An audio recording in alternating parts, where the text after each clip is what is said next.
स्वागत है बच्चों अपने एक और नए क्लास में। कल का जो क्लास था जिसमें हम लोग ट्रायंगल्स अर्थात त्रिभुज के कुछ बातों को जाना था, समझा था बहुत अच्छे तरीके से। आज जो है उसका दूसरा पार्ट होने वाला है जो हम लोग इसमें आगे जानेंगे। हमने कल बता दिया था कि त्रिभुज जो है दो प्रकार के होते हैं, कोण के आधार पर, एक भुजा के आधार पर। कोण के आधार पर कितने प्रकार के होते हैं उनका व्याख्या भी कर दिया गया था, बहुत अच्छे तरीका से बताया गया भी था। आज हमें जानना है दूसरा, भुजा के आधार पर। क्या जानना है? भुजा के आधार पर। भुजा के आधार पर देखिए ये सब जो है बेसिक है और ये इंपॉर्टेंट है, इसको जानेंगे उसके बाद ही हम लोग आगे जा पाएंगे, बढ़ पाएंगे।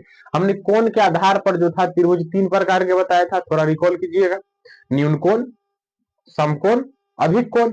न्यून कोण के बारे में बताए थे कि ये 0 डिग्री से अधिक होता है पर 90 डिग्री से कम होता है, न्यून कोण। समकोण के बारे में बताए थे क्या कि ये 90 डिग्री का कोण होता है, समकोण। और अधिक कोण के बारे में क्या कहे थे कि 0 डिग्री नहीं 90 डिग्री से अधिक और 180 डिग्री से कम, अधिक कोण। 90 डिग्री से अधिक और 180 डिग्री के कम। आज हम लोग जानेंगे भुजा के आधार पर। तो भुजा के आधार पर जो है त्रिभुज यही तीन प्रकार के होता है। और एक हम तरीका बताए थे कि भुजा का होता है, त्रिभुज में तीन होते हैं, भी तीन प्रकार के। कोण का होता है तीन होता है, तीन प्रकार के कोण के आधार पर ध्यान रखना है। भुजा के आधार पर तीन प्रकार के होते हैं। सबसे पहले जान लीजिए, चलिए हम बनाते हैं त्रिभुज, एक बना लेते हैं त्रिभुज। मान लीजिए कि हमने एक त्रिभुज बनाए, तो तीन को भुजा है। इस भुजा यानी कि साइड के आधार पर, ये हम हमारा भुजा है साइड, इसके आधार पर हम बात कर रहे हैं कि कितने प्रकार के होता है, तीन प्रकार के। सबसे पहला जो होता है वो होता है, ध्यान रखिएगा, समबाहु त्रिभुज। समबाहु त्रिभुज। अब समबाहु त्रिभुज के बारे में पहले से कुछ ना कुछ जानते ही होंगे। समबाहु, बाहु मतलब याद रखिएगा भुजा, बाह, बाह, समझे, इसको याद ध्यान रखना है कि भुजा मतलब सम मतलब होता है बराबर, और बाहु मतलब भुजा।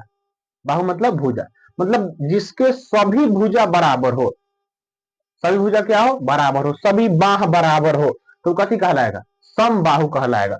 समबाहु त्रिभुज के बारे में कोई पूछेगा तो क्या कहिएगा कि वैसा त्रिभुज, वैसा त्रिभुज,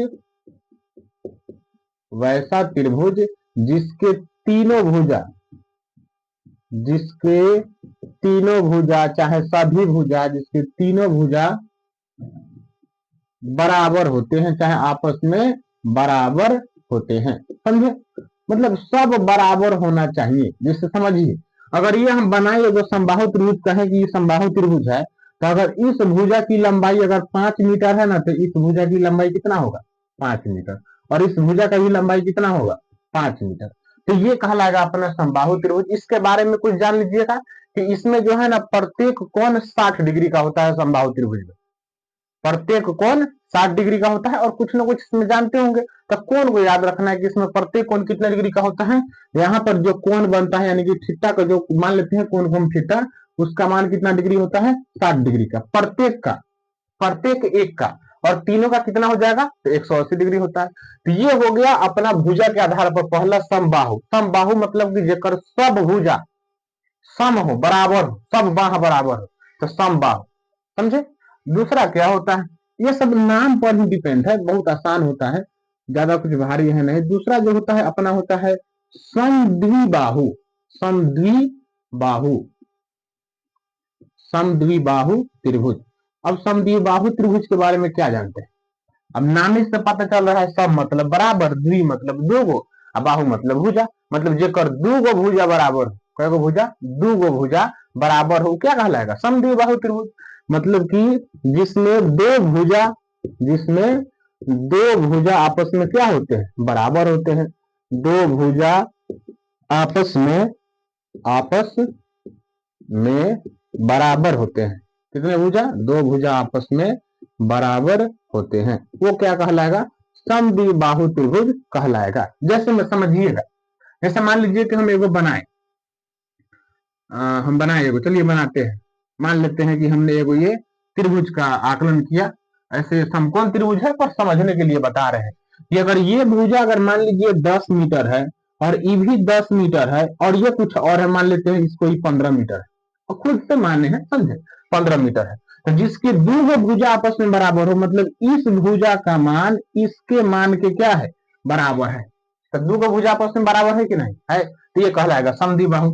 चाहे मान लीजिए कि हम एक त्रिभुज बनाए और त्रिभुज में कहे क्या कि ये भुजा 10 है, ये भी 10 है, आई 5 है, तो देखिए दो का भुजा आपस में बराबर है कि नहीं, बराबर है।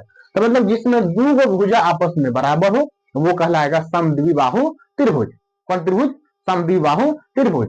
और जिसमें प्रत्येक भुजा आपस में बराबर हो वो कहलाएगा समबाहु त्रिभुज। आगे चलते हैं तीसरा। तीसरा जो है वो है विषम बाहु त्रिभुज।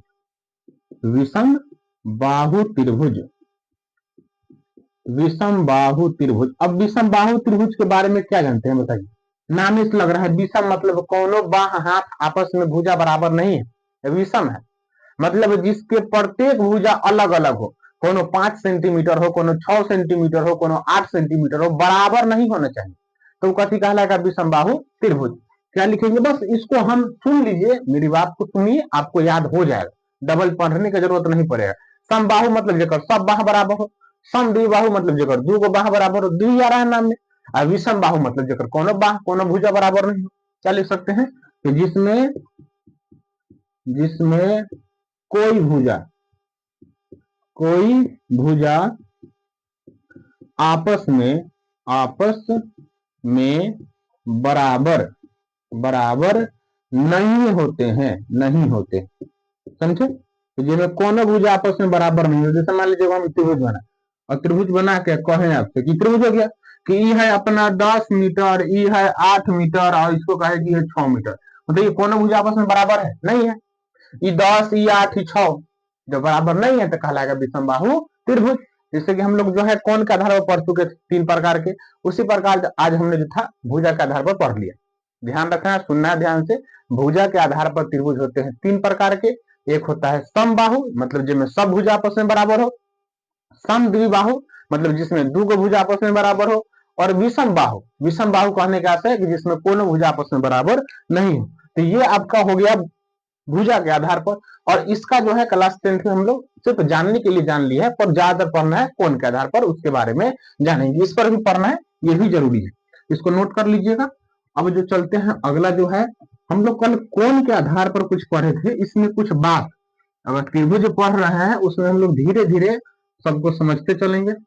आगे जो था कोण के आधार पर हम थोड़ा इसमें जान लेते हैं कि पूरक क्या होता है और समपूरक क्या होता है। उससे पहले कुछ त्रिभुज जो है उसका कोण का मान निकालना सीख लेते हैं कि एग्जाम में प्रश्न कैसे बनते हैं, कैसा आखिरकार प्रश्न होता है। चलिए देखिएगा, हम एक जो है ना प्रश्न मतलब लिखते हैं। हम आपसे कल बताए थे, कहे थे क्वेश्चन कि त्रिभुज जो है, त्रिभुज के तीनों कोणों का योग कितना डिग्री होता है? कितना डिग्री होता है त्रिभुज के तीनों कोणों का योग? 180 डिग्री। बताए थे कि त्रिभुज के तीनों कोणों का जो योग होता है ना 180 डिग्री होता है। कितना डिग्री होता है? 180 डिग्री होता है। मान लीजिए हम कहें कि ये कोण है अपना 60 डिग्री, समझे? ये कोण बन रहा है यहाँ पर 70 डिग्री। तो आप बताइए तो ई कोण का मान कितना होगा? इसका मान बताना है कितना होगा। तो हम जानते हैं कि इस तीनों को जोड़ के पूर्णा चाहिए कितना? 180। 80 180 एकदम फिक्स बात है, हमेशा ध्यान रखना है। अब इन दो के जोड़ के कितना पड़ा? 70 गो 60 गो, 60 6 13 130 को, यही ना पूरा। मतलब कि ये तीनों मिला के होना चाहिए 180, जिनमें से दो गो है, एगो 70 डिग्री एगो 60 डिग्री। तो ये कितना होगा? तो इस दोनों को जोड़ के घटा दीजिए, कितना आ जाएगा? 50 डिग्री। मतलब इस कोण का मान कितना हो जाएगा? 50 डिग्री। ऐसे भी सोचिए आप यहाँ पर कि हम यहाँ कितना मान रखे कि यहाँ 180 पूर्व जाए तीनों को जोड़ने पर, इस 70 डिग्री 60 डिग्री 130 डिग्री, 130 में और कितना ऐड करें कि ये कोण का मान जो हम यहाँ रख पाए और उसका योग 180 हो जाए, तो कितना हो जाएगा? 50 डिग्री और रख देंगे। देखिए तो 7 6 13 13 5 18, 180 डिग्री पुर जाएगा कि नहीं? पुर जाएगा। चलिए उसी प्रकार से कुछ जान लीजिए। जैसे देखिए इस कोण के बारे में जिक्र कर दे, ये कोण जो है अपना x डिग्री है, ये कहे क्या कि ई 2x डिग्री है, और इसके बारे में कहेगा थी कि 3x डिग्री है। तो कहेगा थी कि x का मान निकालिए। चाहे इसका हम नाम दे देते हैं, इसका नाम दे देते हैं कि अपना a है, ये b है, ये c है। समझिए इंपोर्टेंट ऑब्जेक्टिव में प्रश्न इससे बनता है। हमें इसमें एक बात को ध्यान रखना है कि तीनों कोणों का योग जो है 180 डिग्री होता ही होता है। समझे? 180 डिग्री होता ही होता है।